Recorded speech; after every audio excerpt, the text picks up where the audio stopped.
Lotus reality and agro farming వారు premium farm land projects మన పొలం ఫేజ్ 1, 2 మరియు 3 కంప్లీట్ చేసుకొని మన పొలం phase 4 Wasar village at Narayana Khed లో ఆగస్టు 15 ఇండిపెండెన్స్ డే రోజు గ్రాండ్ లాంచ్ చేయడం జరుగుతోంది.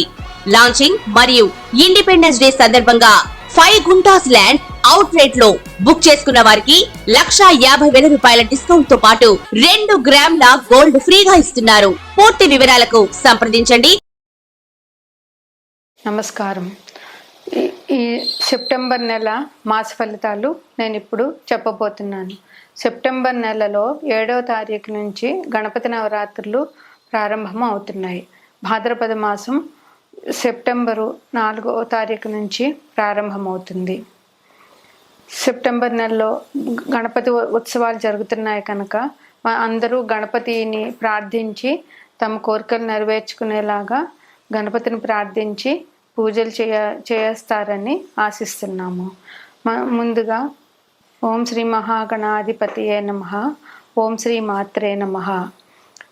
ద్వాదశ రాశులకి సెప్టెంబర్ నెల ఎలా ఉంటుంది, ఏ దేవతను పూజించాలి, వారికి అనుకూలమైన రోజులు ఏమి, ప్రతికూలమైన రోజులు ఏమిటి, గణపతి నవరాత్రుల్లో ఏ గణపతిని వారు పూజించితే వారు అభివృద్ధిలోకి వస్తారు అనే విషయాలు నేను ఇప్పుడు చెప్పదలుచుకున్నాను. తదుపరి కన్యారాశి. కన్యారాశికి అధిపతి బుధుడు. కన్యారాశిలో ఉత్తర 2, 3, 4 పాదాలు, హస్త 4 పాదాలు, చిత్త 1, 2 పాదాలు ఉంటాయి.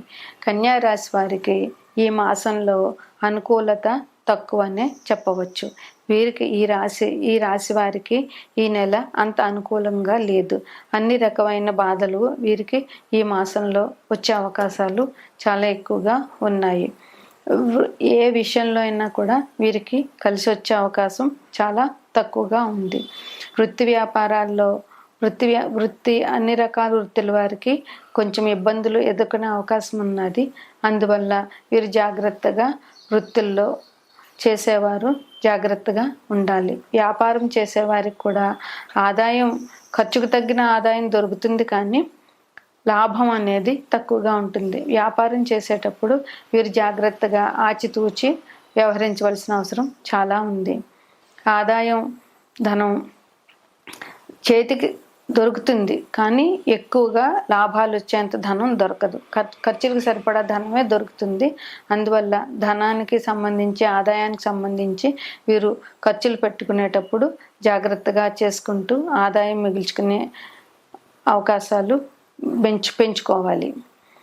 మనస్పర్ధలు, ఈ కుటుంబంలో మనస్పర్ధలు వచ్చే అవకాశం ఉంది. పరస్పరం మాటలు అనుకోవడం, గొడవలు పడడం జరిగే అవకాశాలు ఉన్నాయి కనుక సాధ్యమైనంత వరకు కుటుంబ సభ్యులు మౌనంగా జాగ్రత్తగా ఉండవలసిన అవసరం ఉంది. ఆరోగ్య విషయంలో కూడా వీరికి శిరోబాధలు, తలకి దెబ్బలు తగలడం, తలనొప్పి ఇట్లాంటివి వీరికి వచ్చే అవకాశం చాలా ఉంది. అందువల్ల వీరు చాలా జాగ్రత్తగా, కుజుడి 4వ దృష్టి కన్యారాశి మీద ఉంది. అందువల్ల కుజుడు గొడవలకి, దెబ్బలకి, కోపానికి కారకుడు కనుక వీరు చాలా జాగ్రత్తగా పరస్పరం ఎవరితోనైనా మాట్లాడేటప్పుడు చాలా జాగ్రత్తగా మాట్లాడడం, సాధ్యమైనంత వరకు మౌనవ్రతాన్ని పాటించడం చాలా అవసరం. కోపంగా ఎదుటి వాళ్ళని మాట్లాడినప్పుడు వీరి మీదకి నిందలు రావడము, వీరికి మనసు చికాకు పడడము, ఎదుటి వారికి చికాకు పడడం జరుగుతుంది కనుక వీరు చాలా జాగ్రత్తగా ఇతరులతో వ్యవహరించేటప్పుడు చాలా జాగ్రత్తగా ఉండవలసిన అవసరం ఉంది. అలాగే ప్రయాణాలు చేసిన మామూలుగా అయినా చిన్న చిన్న దెబ్బలు, గాయాలు తగిలే అవకాశం ఉంది కనుక వీరు చాలా జాగ్రత్తగా ఉండవలసిన అవసరం ఉంది. అనుకోని సంఘటనలు జరిగే అవకాశాలు ఉన్నాయి. వీరు ఏ పని తలపెట్టినా అందులో ఆటంకాలు జరిగే అవకాశం ఉంది. అందువల్ల ఏ పనైనా తలపెట్టేటప్పుడు ముందు గణపతి ప్రార్థన చేయడము, గణపతిని పూజించడము చేసి ఎటువంటి విఘ్నాలు లేకుండా చేయి తండ్రి అని గణపతిని పూజించి ఏ పనైనా మొదలు పెట్టడం అన్నది ఈ రాశి వారికి చాలా చాలా అవసరం. అట్లాగే అనుకోని సంఘటనలు, వీరు ఊహించిన సంఘటనలు ఈ నెలలో జరిగే అవకాశం ఉంది కనుక వీరు చాలా జాగ్రత్తగా ఉండవలసిన అవసరం ఉంది. ఇతరుల విషయంలో అస్సలు తలదూర్చొద్దు. ఈ సమస్యలే కాక ఇతరుల విషయాల్లో తలదూర్చి ఆ సమస్యలు కూడా కొని తెచ్చుకోవడం వద్దు. అందువల్ల ఇతరుల విషయాల్లో తలదూర్చకుండా వీరు జాగ్రత్తగా తమ పని తాము నెరవేర్చుకుంటూ ఇతరుల విషయాల్లోకి వెళ్లకుండా ఉంటే ఈ రాశి వారికి కొంచెమైనా మనశ్శాంతి ఈ నెలలో దొరుకుతుంది. స్పెక్యులేషన్ వ్యాపారం అస్సలు ఈ రాశి వారికి ఈ నెలలో కలిసి రాదు. అందువల్ల స్పెక్యులేషన్ వ్యాపారులు ఒకవేళ ఆల్రెడీ చేస్తున్న వారు ఉంటే వారు కొద్ది జాగ్రత్తగా మార్కెట్ని అనుసరించి వ్యాపారం చేసుకోవాల్సిన అవసరం ఉంది. సోదరులతో కూడా విభేదాలు వచ్చే అవకాశం ఉంది. అందువల్ల సోదరులతోటి వీరు ఆచితూచి మాట్లాడి సోదరులతో గొడవలు పెట్టుకోకుండా సాధ్యమైనంత వరకు చిరునవ్వుతో వెళ్ళిపోవడం ఈ రాశి వారికి ఈ నెలలో చాలా అవసరం. స్త్రీలకు సంబంధమైన ఈ రాశిలో పురుషులకి స్త్రీలకు సంబంధమైన స్త్రీలతో గొడవలు వచ్చే అవకాశం ఉంది. అందువల్ల ఈ రాశి పురుషులు స్త్రీలతో మాట్లాడేటప్పుడు స్త్రీలతో వ్యవహరించేటప్పుడు చాలా జాగ్రత్తగా ఉండవలసిన అవసరం ఈ రాశి వారికి చాలా ఉంది. వీరికి గ్రహాల అనుకూలత తక్కువగా ఉన్నందువల్ల ఈ రాశి వారు ప్రతి పనిలోనూ ఆచితూచి వ్యవహరించి జాగ్రత్తగా ఈ మాసం గడపవలసిన అవసరం చాలా ఉంది. వీరికి 5, 10, 16, 19, 25, 27 ఈ తేదీలు అనుకూలం. 7, 12, 14, 21, 23, 30 ఈ తేదీలు ప్రతికూలం. అందువల్ల అనుకూలమైన తేదీల్లో వీరు మంచి పనులు మొదలుపెట్టి కార్యక్రమాలు చేసుకోవాల్సిందిగా విన్నపం. ప్రతికూల తేదీల్లో ఎటువంటి ప్రయాణాలు పెట్టుకోకుండా ఇతరులతో వ్యవహరించకుండా జాగ్రత్తగా ఉండడం, మౌనంగా ఉండడం చాలా అవసరం. వీరికి లాభం వస్తుంది, నష్టము వస్తుంది. అందువల్ల వృత్తి వ్యాపారాలు చేసేటప్పుడు కొంచెం జాగ్రత్తగా ఉండాలి.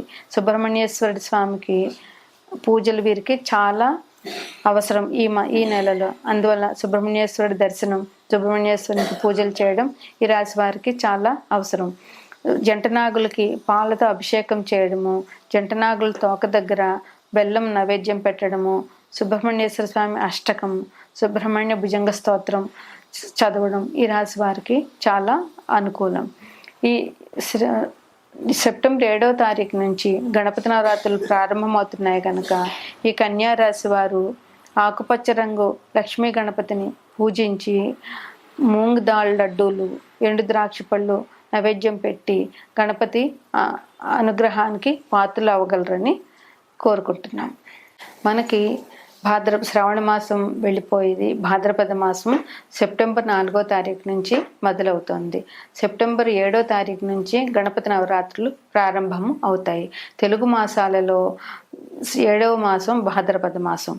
ఈ భాద్రపద మాసం అనగానే మనకి గుర్తొచ్చేది రెండు విషయాలు. ఒకటి గణపతి నవరాత్రులు, 2 మహాలయ పక్షాలు. గణపతి నవరాత్రులు అన్ని కులమత వర్ణభేదం లేకుండా అందరూ గణపతి నవరాత్రులు చేస్తారు. అది ఎవరింట్లో వారు. కొన్ని పండుగలు ఇప్పుడు సంక్రాంతి, దీపావళి ఇట్లాంటివి ఎవరింట్లో వాళ్ళు చేసుకుంటారు. అయితే గణపతి నవరాత్రులు ఒకటి, దేవి నవరాత్రులు ఒకటి ఎవరింట్లో వాళ్ళు చేసుకుంటూ మళ్ళీ వారి కాలనీలో వారి దగ్గర కొంతమంది కుటుంబ సభ్యులు కలిసి విగ్రహాన్ని నిలుపుకొని పూజలు చేస్తారు. ఇది చాలా సంతోషకరమైన విషయం. ఇట్లాగా పందిట్లో గణపతిని నిలిపి పూజ చేయడం వల్ల ఆ కాలనీ వాసులందరికీ కూడా సుఖ సౌఖ్యాలు లభిస్తాయని అందరి విశ్వాసం. అంతేకాకుండా మన కోసం మనం చేయడం కంటే ఇలాగ 10 మంది కలిసి చేసుకోవడం వల్ల మన సుఖంతో పాటు 10 మంది అభివృద్ధిని, మన కాలనీ అభివృద్ధిని, కాలనీలో ఉన్న జనాలందరికీ సుఖ సంతోషాలు కలగాలని పూజించడం వల్ల అది అందరికీ చాలా మంచి జరుగుతుంది. ఎప్పుడూ కూడా పూజ చేసేటప్పుడు మనం చెప్పవలసింది ఏంటంటే మన సుఖం మనదే కాకుండా లోక సమస్త సుఖినో భవంతు అని చెప్పాలి. ఎందుకంటే లోకంలో జనులందరూ సుఖంగా ఉండాలి. మన ఇరుగు పొరుగు సుఖంగా ఉంటేనే మనం సుఖంగా ఉండగలుగుతాం. ఇరుగు పొరుగు కష్టపడుతూ ఉంటే వారి సహాయ సహకారాలు లేకపోతే ఏ వ్యక్తి కూడా ఏమీ చేయలేడు. అందువల్ల ఇట్లా పండుగలు ఇలాగ 10 మందితో చేసుకోవడం అన్నది చాలా మంచిది. అదే ఇక్కడ వర్ణ భేదాలు ఏమీ లేవు. అన్ని వర్ణాల వారు కలిసి పండుగ చేసుకుంటారు. అలాగే అన్ని వర్ణాల వారు తమకు తోచిన ప్రసాదాలు తీసుకొచ్చి గణపతికి నివేదన చేసి పూజ అయినాక పరస్పరం ఒకరికొకరు అందరూ ఆ ప్రసాదాన్ని తీసుకుంటారు. అందువల్ల అందరికీ సహకారం ఉంటుంది, ఒకరి మీద ఒకరికి అభిమానం పెరుగుతుంది. ఇలా చేసుకోవడం వల్ల ఆ కాలనీ అభివృద్ధి కూడా చెందుతుంది. అలాగే గణపతి పూజలో ముఖ్యమైనది ఏంటంటే గణపతి శుద్ధ చవితి రోజుని గణపతి పూజ చేస్తారు. ముందుగా గణపతి విగ్రహాన్ని తీసుకొచ్చి గణపతికి పందిరి వేసి వీలైనంతలో పందిరి వేసి పూజ చేస్తారు. గణపతి మామూలుగా ముందు పసుపు గణపతిని పూజించాలి, తరువాత విగ్రహానికి పూజ చేయాలి. గణపతి పూజలో ముఖ్యమైనది పత్రి పూజ. పత్రి పూజ అంటే అసలు వర్షాకాలంలో ఎండాకాలం వెళ్ళిపోయి వర్షాకాలం వస్తే ప్రజలందరికీ కూడా ఆరోగ్యపరమైన ఇబ్బందులు చాలా ఎదుర్కోవాల్సి వస్తుంది. అందువల్ల ఈ పత్రి పూజలో అన్ని పత్రులు మనం గణపతికి చూసే పూజ పత్రులన్నీ కూడా ఆరోగ్యానికి సంబంధించినవే. అందువల్ల ఈ పత్రి పూజ చేయడం వల్ల ప్రజలందరికీ ఆరోగ్యం రావాలి అనేదే గణపతి ఉద్దేశం. అందువల్లే ఈ పత్రి పూజని గణపతికి చేస్తారు. అట్లాగే పత్రి పూజ అయినాక గరిక పూజ. గణపతికి గరిక పూజ చాలా విశేషం. రోజు ఇంట్లో గణపతికి గరికతో పూజించినా కూడా చాలా విశేషమైన ఫలితాలు పొందుతారు. అందువల్ల గరిక పూజ గణపతికి చాలా ముఖ్యమైనది. అట్లాగే పందిట్లో గణపతిని ప్రతిష్ఠించినప్పుడు అది 5 రోజులు కొంతమంది మన శక్తి కొలది, 5 రోజులు కొంతమంది, 7 రోజులు, 9 రోజులు, 11వ రోజు అన్ని రోజులు ఉంచుతారు గణపతికి. ఈ అన్ని రోజులు కూడా ఉదయం సాయంత్రం గణపతికి పూజ చేసి తగిన వాళ్ళకి శక్తి అనుసారం గణపతికి నివేదన చేస్తారు. 11వ రోజున గణపతి గణపతిని తీసుకువెళ్ళేటప్పుడు గణపతి నిమజ్జనానికి వెళ్ళేటప్పుడు శక్తి కొలది అన్నదానం చేస్తారు. దానివల్ల పేదాభిక్కి ఏమి ఇంట్లో పూజ చేసుకోలేని వాళ్ళు, అనాథలు, ఇట్లాంటి వాళ్ళందరూ కూడా ఈ పందిట్లోకి వచ్చి గణపతిని చూసుకుని గణపతి ప్రసాదం అన్నదానం తిని వాళ్ళు సుఖంగా ఉంటారు. 10 మందికి అన్నదానం చేసినందువల్ల ఆ కాలనీ వాసులందరికీ కూడా అభివృద్ధి ఉంటుంది. అన్నదానం మించిన దానం ప్రపంచంలో లేదు. అందువల్ల అన్నదానం చేయడం అన్నది అనాదిగా వస్తున్న ఆచారం. అన్నదానం చేసి గణపతిని తీసుకెళ్ళి నీటిలో కలిపేస్తారు. అది ఈ గణపతి విశిష్ట పూజ. అట్లాగే అందరూ పందిట్లో 7 రోజులు, ఎన్ని రోజులు గణపతిని ఉంచితే అన్ని రోజులు సాంస్కృతిక కార్యక్రమాలు చేస్తారు. పూర్వం అయితే బుర్రకథలని, హరికథలని, ఇట్లాంటివి నాటకాలు ఇట్లాంటివన్నీ చేసేవారు. ఇప్పుడు బుర్రకథలు, హరికథలు ఎవరు వినటం లేదు. చెప్పేవాళ్ళు ఉన్నా వినేవాళ్ళు ఎవరు లేరు. ఈ రోజుల్లో సాంస్కృతిక కార్యక్రమాలు కాలనీలో పిల్లలకి పాటల పోటీలు పెట్టడము, లేదా ఇట్లా విష్ణు సహస్రనామాలు చదివించడము, భగవద్గీత చదివించడం, ఇట్లాంటివి చేయడం, లలితా పారాయణం ఇట్లాంటివన్నీ చేసి సాధ్యమైనంత వరకు పాటలు పాడించి ఇట్లా గణపతి సాంస్కృతిక కార్యక్రమాలు జరుపుతారు. అన్నదానాలు ఈ 10 రోజులు అందరూ కాలనీ నివాసులు అందరూ ఒక చోట గుమ్ముకూడి ఆనందంగా వినోదంగా గడుపుతారు. గణపతికి ఈ 12 రాశుల వారు మన జ్యోతిష్యంలో 12 రాశులు ఉన్నాయి. అవి వరుసగా మేషం, వృషభం, మిథునం, కర్కాటకం, సింహం, కన్య, తుల, వృశ్చికం, ధనస్సు, మకరం, కుంభం, మీనం. ఈ 12 రాశుల వారు ఏ రాశి వారు ఏ గణపతిని పూజించాలి, ఏ రాశి వారు ఏ రకమైన నివేదన చేయాలి అనేది చూస్తే మేషరాశి వారు ఎరుపు రంగు వక్రతుండ గణపతిని పూజించాలి. వీరు శనగపిండి, బెల్లంతో చేసిన శనగపిండి లడ్డూని నైవేద్యం చేయాలి. 2వ రాశి వృషభ రాశి. వీరు సిద్ధి వినాయకుడిని, నీలిరంగు సిద్ధి వినాయకుడిని పూజించాలి. వీరు కొబ్బరి లడ్డూని, చక్కెరతో చేసిన కొబ్బరి లడ్డూని నివేదన చేయాలి. మిథున రాశి వారు లక్ష్మీ గణపతిని పూజ చేయాలి. వీరు పెసర లడ్డూని గణపతికి నివేదన చేయాలి. కర్కాటక రాశి వారు వక్రతుండ గణపతిని, తెల్ల రంగు వక్రతుండ గణపతిని పూజించాలి. వీరు పాలతో చేసిన అన్నం పాయసం గణపతికి నివేదన చేయాలి. సింహరాశి వారు లక్ష్మీ గణపతిని పూజించాలి. లక్ష్మీదేవితో కూడిన గణపతిని పూజించాలి. వీరు మోతీచూర్ రెడ్డిని నివేదన చేయాలి. కన్యా రాశి వారు ఆకుపచ్చ రంగు గణపతిని పూజించాలి. వీరు పెసరతో చేసిన లడ్డూని, ఎండు ద్రాక్ష ఫలాన్ని గణపతికి నివేదన చేయాలి. తులారాశి వారు వక్రతుండ గణపతిని, తెలుపు వక్రతుండ గణపతిని పూజించాలి. వీరు కొబ్బరికాయ, అరటిపండు, కొబ్బరి లడ్డు, నివేదన చేయాలి. వృశ్చిక రాశి వారు శ్వేతార్క గణపతిని పూజించాలి. వీరు బెల్లం లడ్డు, ఎండు ఖర్జూరాలు గణపతికి నివేదన చేయాలి. ధనుసు రాశి వారు పసుపు రంగు గణపతిని పూజించాలి. అరటి పండ్లు, శనగపిండి లడ్డు గణపతికి నివేదన చేయాలి. మకర రాశి వారు శక్తి గణపతిని పూజించాలి. నీలిరంగు శక్తి గణపతిని పూజించాలి. వీరు నువ్వులతో చేసిన లడ్డూని దేవునికి నివేదన చేయాలి. కుంభరాశి వారు నీలిరంగు శక్తుల గణపతిని పూజించాలి. వీరు సున్నుండలు కానీ లేదా బెల్లం లడ్డూని కానీ గణపతికి నివేదన చేయాలి. మీనరాశి వారు పసుపు రంగు గణపతిని పూజించాలి. వీరు బేసిన్ లడ్డు, అరటిపండు గణపతికి నివేదన చేయాలి.